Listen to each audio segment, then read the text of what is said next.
Қысқасын айтқанда, гипноз. Ол күні мен үйде жаттым. Бүгін целый день телевизор қарайтын күн екен как раз. Барлығы менен сұрап жатыр. Нұрболат, үйленген қалай екен? Ал мен айтамын, бәрі керемет, рахат, жатасың. Тамағың дайын, үй жинаулы, кірің жуылы, басқа түк нәрсе қажет жоқ. Себебі әйелім бәрін қатырып қояды. Кайф. Сөйтіп көп фильм қарап тастадым. Екінші арнамдағы өз летсплейларына қарап жаттым. Күнде шығады себебі. Ссылка описанияда, қарап кет. Сөйтіп бір көзбен әйеліме қарап қалсам, кішкене нервный болып жүр екен. Неге екен деп ойлап оттым. Может быть, оны күнде жұмсап внимание бөлмегендіктен бе? Немесе Каспий теңізінің суы тартылуынан ба? Я, солай о. Сол үшін сұрамай-ақ қойдым. Тағы да қарап қалсам, телефоны шықып отыр. Бірдеңені қопарып іздеп жатқан сияқты. Не іздеп жатыр екен үңіліп? Наверное, Каспий теңізінің фотоларын қарап жатқан шығар. Бірақ ол ұзақ отырып кетті бір орында. Мен оған жақында бас шаруалармен айналысайыншы деп айттым. Ол бұлданып кетіп қалды. Мен кері жатып телевизор қарай бердім. Yes, так iyo. Еркекпін мен. Әйелді осылай жұдырықтап ұстау керек. Кішкенеден соң қарасам мәз болып жүр. Құрсын Каспий теңізінде адам осылай мәз болатынын бірінші рет көріп тұрмын. Өз-өзімен болсыншы деп әрі қарай жата бердім. Кенеттен есікті біреу соқты. Қызық, ешкімді күтіп жатқан сияқты емес едік. Сразу же әйелім есікке шауып барды. Бұл кім келген дедім. Әйел маған, жаным, көрер ғой, саған сюрприз заказ беріп қояйын едім. Қандай сюрприз екен, интересно. Может, маған какой-то сағат или PlayStation 5 шығар. Ой, не армандап кеттім. Лучше келсін қазір өз көзіммен көрейін. Көрерден заказ алып, әйелім маған қарай сызылып келді. Что-то түрі не то, подозрительно. Каспий теңізіне ракушка заказ бермеді ме екен? Солай ол маған, жан, көзіңді жұмшы, фокус көрсем, деді. Мен мәз болып көзімді жұмдым. Ашып қалсам алдымда бір нәрсе көзіңді алмай қарап тұр деді. Солай қарап тұрып ойға батып кеттім.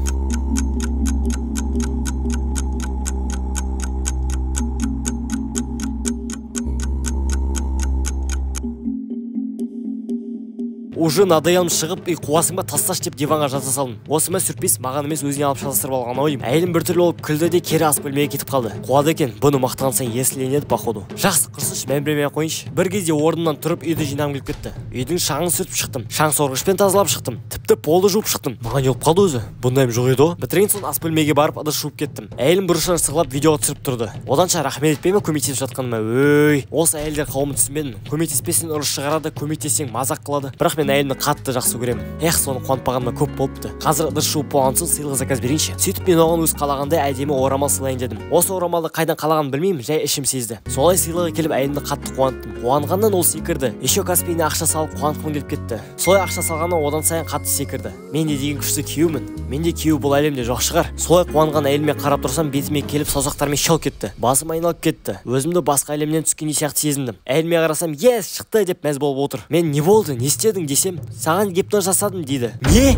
Гипноз? Сонда қалай? Әйелім маған гипнозда жүрген ыдыс жуған видеоны көрсетеді. Немене зомби сияқты жүрмін? Бәсе әйелімнің не қалап жүргенін қайдан білдім десем, ой арамым, маған гипноз жасап мені ақымақ қылып жүрген екен ғой. Мен ашуландым. Әйеліме гипнозды қалай жасадың деп едім. Айтпаймын деп қырсықты. Айт дедім. Жоқ деді. Солай спорласып қатты ұрысып қалуға жаздадық. Содан ол маған ренжіп ас бөлмеге кетіп қалды. Қызық я, гипнозда болған мен, бірақ ренжитін ол. Сосын мен де қырсығып диванда жата бердім. Кенеттен маған ой келді. Мен де әйеліме гипноз жасасам ше. Ол үшін маған құпиясын біліп алу керек.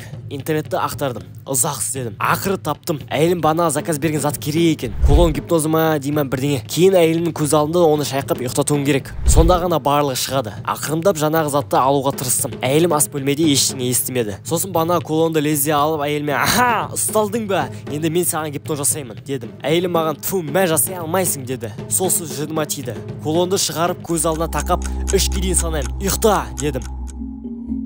Әйелім лезде тыныш болып қалды. Орында қатып кетті. Походу гипноз қолымнан келді. "Сен гипноздасың, аяғыма массаж жаса" дедім. Әйелім аяғыма массаж жасай бастады. Ой, қандай рахат. Как раз массаж жасатуға көндіре алмай жүрдім. Массаж жасатып болған соң әйеліме мусор төккіздім. Шкафтарды жинаттым. Тіпті осылай слуга қылдым десем де болады. По приколу 100 рет отжимание жасатып қойдым. Еще соны видеоға түсіріп алдым гипноздан кейін көрсету үшін. Былай айтқанда өзімді патша сезіндім. Адаммен билеген күш екен.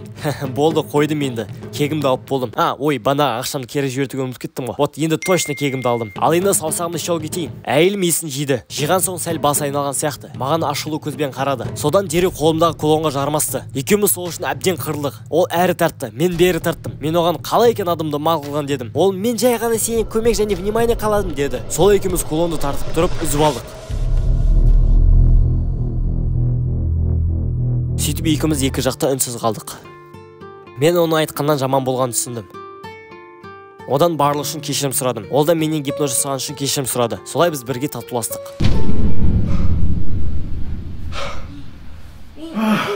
Нұрболат, мен ұмытып қалдым. Нұрболат!